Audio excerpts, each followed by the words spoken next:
എന്റെ യൂട്യൂബ് ചാനലിലേക്ക് ഏവർക്കും സ്വാഗതം. നമ്മൾ ഇന്ന് തുടരുന്നത് പ്രണയതീരം എന്ന പ്രണയകഥയുടെ അടുത്ത ഭാഗമാണ്. അധ്യായം 3. ഹൃദയത്തിൽ പെയ്ത മഴ. കൊച്ചിയിലെ പകലുകൾക്കൊരു വേഗതയുണ്ട്.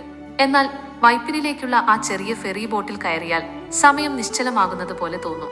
വെള്ളത്തിൽ തട്ടിത്തെറിക്കുന്ന ഓളങ്ങളും ദൂരെ കാണുന്ന കപ്പൽച്ചാലുകളും നോക്കി നിൽക്കുമ്പോൾ ഏതു വലിയ സങ്കടവും അലിഞ്ഞുപോകും. മരിയ അന്ന് വീട്ടിൽ ഒരു കള്ളം പറഞ്ഞാണ് ഇറങ്ങിയത്. കോളേജ് ലൈബ്രറിയിൽ പോകണം എന്നതായിരുന്നു ആ കള്ളം. എന്നാൽ അവളുടെ മനസ്സ് പോകുന്നത് ഫോർട്ട് കൊച്ചിയിലെ ജെട്ടിയിലേക്കായിരുന്നു. അവിടെ ജെറോം അവളെ കാത്തുനിൽപ്പുണ്ടായിരുന്നു. നീല ഷർട്ടും കറുത്ത ജീൻസും ധരിച്ച് ബോട്ട് ജെട്ടിയുടെ കൈവരിയിൽ ചാരി നിൽക്കുന്ന ജെറോമിനെ ദൂരെ നിന്ന് കണ്ടപ്പോഴേ മരിയയുടെ മുഖത്ത് ഒരു പുഞ്ചിരി വിരിഞ്ഞു. അവന്റെ കയ്യിൽ പതിവ് പോലെ ആ ഗിറ്റാർ ബാഗുണ്ട്. ഒരുപാട് നേരമായോ വന്നിട്ട്? ബോട്ടിന്റെ തിരക്കിനിടയിലൂടെ അവനരികിലേക്ക് നടന്നു ചെന്ന് മരിയ ചോദിച്ചു. ജെറോം തിരിഞ്ഞു നോക്കി.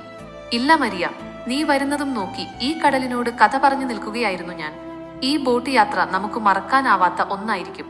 അവർ ബോട്ടിന്റെ മുകൾ തട്ടിലേക്ക് കയറി. കാറ്റ് മരിയയുടെ മുടിയിഴകളെ വല്ലാതെ ശല്യം ചെയ്യുന്നുണ്ടായിരുന്നു. ബോട്ട് നീങ്ങി തുടങ്ങിയപ്പോൾ ഫോർട്ട് കൊച്ചിയിലെ കെട്ടിടങ്ങൾ ചെറുതായി വന്നു. ജെറോം, നീ എന്തിനാണ് എപ്പോഴും ഈ ഗിറ്റാർ കൂടെ കൊണ്ടു നടക്കുന്നത്? ബോട്ടിന്റെ എഞ്ചിൻ ശബ്ദത്തിനിടയിലൂടെ മരിയ ചോദിച്ചു. ജെറോം ഗിറ്റാർ ബാഗിൽ പതുക്കെ തട്ടി. ഇതെന്റെ വെറുമൊരു ഉപകരണമല്ല മരിയ. എന്റെ സങ്കടങ്ങളും സന്തോഷങ്ങളും അറിയുന്ന ഒരേയൊരു ചങ്ങാതിയാണിത്. പപ്പ മരിച്ചപ്പോൾ, അമ്മ സങ്കടപ്പെട്ടിരുന്നപ്പോൾ, എന്റെ കയ്യിൽ ഒന്നുമില്ലാതിരുന്നപ്പോൾ എന്നെ ചേർത്ത് പിടിച്ചത് ഈ സംഗീതമാണ്. നീയില്ലാത്ത നേരങ്ങളിൽ ഇത് നിന്നോട് സംസാരിക്കുന്നത് പോലെ എനിക്ക് തോന്നും. മരിയ അവന്റെ കണ്ണുകളിലേക്ക് നോക്കി. ആ കണ്ണുകളിൽ പ്രണയത്തേക്കാൾ വലിയൊരു ജീവിതഭാരമുണ്ടെന്ന് അവൾ തിരിച്ചറിഞ്ഞു.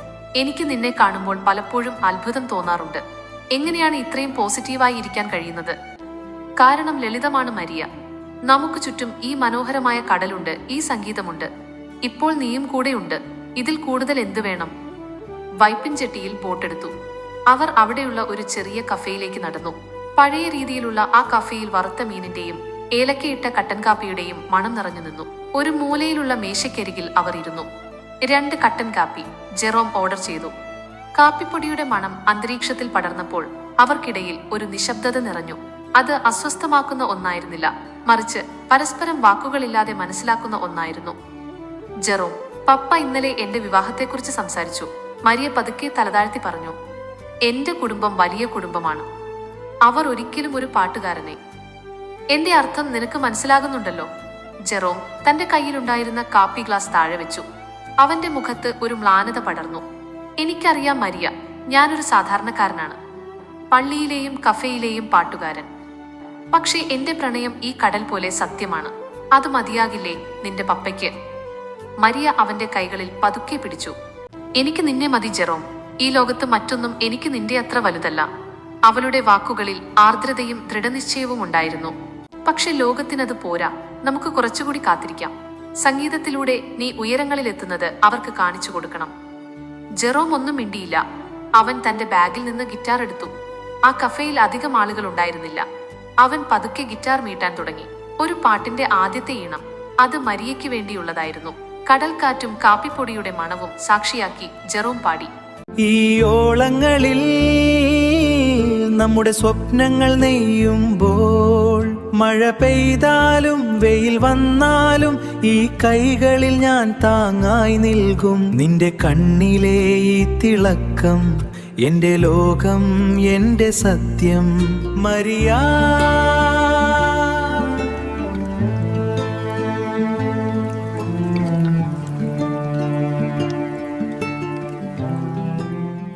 ആ പാട്ടിൽ അവൾക്ക് നൽകിയ വാഗ്ദാനങ്ങളുണ്ടായിരുന്നു. കഷ്ടപ്പാടുകൾക്കിടയിലും അവളെ പൊന്നുപോലെ നോക്കുമെന്ന ഉറപ്പുണ്ടായിരുന്നു. മരിയയുടെ കണ്ണുകൾ നിറഞ്ഞു. ആ പാട്ട് അവസാനിച്ചപ്പോൾ കഫേയിലുണ്ടായിരുന്നവർ പോലും അറിയാതെ കൈയടിച്ചുപോയി. തിരികെ ഫോർട്ട് കൊച്ചിയിലേക്ക് ബോട്ട് കയറുമ്പോൾ ആകാശം ചുവന്നു തുടുത്തിരുന്നു. വൈപ്പിൻ സന്ധ്യകൾ എത്ര മനോഹരമാണെന്ന് മരിയ അന്ന് ആദ്യമായി അറിഞ്ഞു. നാളെ കാണുമോ? ജെറോം ചോദിച്ചു. കാണും. ഈ കടൽ തീരത്ത് തന്നെ മരിയ യാത്ര പറഞ്ഞു. മരിയ വീട്ടിലേക്ക് നടക്കുമ്പോൾ അവളുടെ ഉള്ളിൽ ജെറോമിന്റെ പാട്ട് മുഴങ്ങുന്നുണ്ടായിരുന്നു. പ്രണയതീരത്തെ തിരമാലകൾ അവരുടെ പ്രണയകഥയുടെ അടുത്ത അധ്യായത്തിനായി കാത്തിരിക്കുകയായിരുന്നു. അധ്യായം 4. സംഗീതം പോലെ പ്രണയം. കൊച്ചിയിലെ വൈകുന്നേരങ്ങൾക്ക് പലപ്പോഴും ഒരു പാട്ടിന്റെ താളമാണ്. പ്രത്യേകിച്ചും ഫോർട്ട് കൊച്ചിയിലെ ആ ചെറിയ കഫേകളിൽ ഇരിക്കുമ്പോൾ. ബ്ലൂ ഓഷ്യൻ കഫേ, അതായിരുന്നു ജെറോമിന്റെ തട്ടകം. അവിടെയുള്ള പഴയ മരക്കസേരകളും ചുവരിലെ പെയിന്റിങ്ങുകളും ജെറോമിന്റെ പാട്ടിനായി കാത്തിരിക്കാറുണ്ട്. അന്ന് പതിവിലും കൂടുതൽ തിരക്കുണ്ടായിരുന്നു. വിദേശികളായ ടൂറിസ്റ്റുകളും കൊച്ചിയുടെ സൗന്ദര്യം ആസ്വദിക്കാനെത്തിയ തദ്ദേശീയരും കഫേയിൽ നിറഞ്ഞു നിൽക്കുന്നു. കഫേയുടെ ഒരു മൂലയിൽ അധികം വെളിച്ചം വീഴാത്ത ഒരിടത്ത് മരിയ ഇരിപ്പുണ്ടായിരുന്നു. അവൾ അവിടെയുണ്ടെന്ന് ജെറോമിന് മാത്രമേ അറിയൂ. കറുത്ത ഗൗൺ ധരിച്ച് മുടിയഴിച്ചിട്ടിരിക്കുന്ന മരിയയെ കണ്ടപ്പോൾ ജെറോമിനുള്ളിൽ ഒരു ചെറിയ പരിഭ്രമം തോന്നി. ഇന്നവൻ പാടാൻ പോകുന്നത് അവൾക്ക് വേണ്ടിയാണ്, അവൾക്ക് വേണ്ടി മാത്രം എഴുതിയ വരികൾ. ജെറോം സ്റ്റേജിലേക്ക് കയറി, കയ്യിൽ തന്റെ പ്രിയപ്പെട്ട ഗിറ്റാർ. അവൻ മൈക്കിന് മുന്നിൽ നിന്ന് സദസ്സിനെ ഒന്ന് നോക്കി. അവന്റെ കണ്ണുകൾ മരിയയിൽ തങ്ങി നിന്നു. അവൾ പതുക്കെ തലയാട്ടി അവന് ധൈര്യം നൽകി. നമസ്കാരം, ജെറോം മൈക്കിലൂടെ പറഞ്ഞു. ഇന്ന് ഞാൻ പാടാൻ പോകുന്നത് ഒരു പുതിയ പാട്ടാണ്. ഇത് പ്രണയിക്കുന്നവർക്ക് വേണ്ടിയുള്ളതല്ല, മറിച്ച് പ്രണയത്തിനു വേണ്ടി എന്തും നേരിടാൻ തയ്യാറുള്ളവർക്ക് വേണ്ടിയുള്ളതാണ്. അവൻ ഗിറ്റാറിൽ വിരലുകൾ ഓടിച്ചു. വായുവിൽ ഒരു മാന്ത്രിക സംഗീതം പടർന്നു. ജെറോം പാടിത്തുടങ്ങി.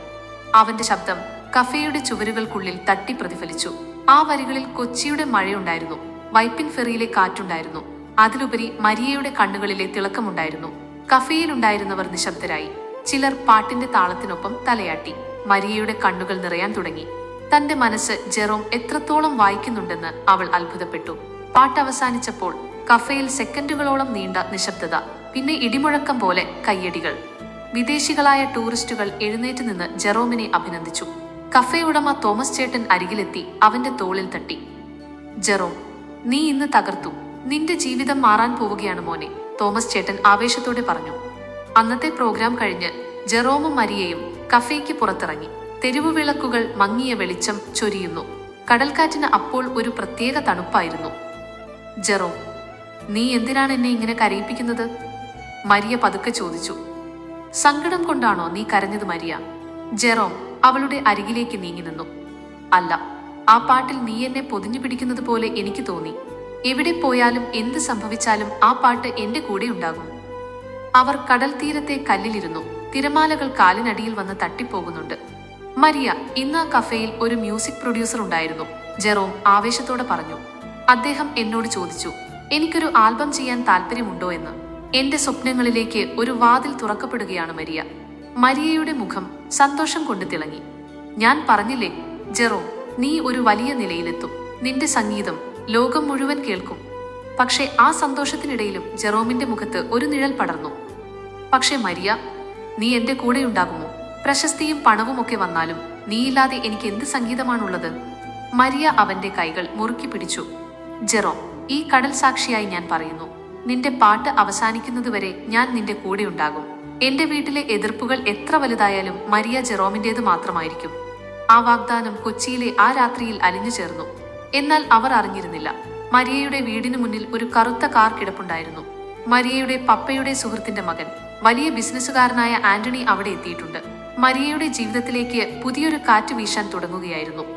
വീട്ടിലേക്ക് നടക്കുമ്പോൾ മരിയയുടെ മനസ്സിൽ ജെറോമിന്റെ പാട്ട് മാത്രമായിരുന്നു. പക്ഷെ വീടിന്റെ ഗേറ്റ് തുറന്നപ്പോൾ കണ്ട കാഴ്ച അവളെ ഭയപ്പെടുത്തി. പപ്പ ഉമ്മറത്ത് ഗൗരവത്തോടെ ഇരിക്കുന്നു. അരികിൽ ആന്റണിയും അവന്റെ കുടുംബവും. പ്രണയ തീരത്ത് തിരമാലകൾ ഉയരാൻ തുടങ്ങുകയായിരുന്നു. പ്രണയത്തിനും കുടുംബത്തിനും ഇടയിലുള്ള ഒരു വലിയ പോരാട്ടത്തിന്റെ തുടക്കം. ഈ കഥയുടെ ബാക്കി ഭാഗങ്ങൾ കേൾക്കാൻ ദയവായി ഈ ചാനൽ സബ്സ്ക്രൈബ് ചെയ്യുക. വീഡിയോ ഇഷ്ടപ്പെട്ടെങ്കിൽ ലൈക്ക് ചെയ്യാനും കൂട്ടുകാർക്ക് ഷെയർ ചെയ്യാനും മറക്കരുത്. എല്ലാവർക്കും നന്ദി.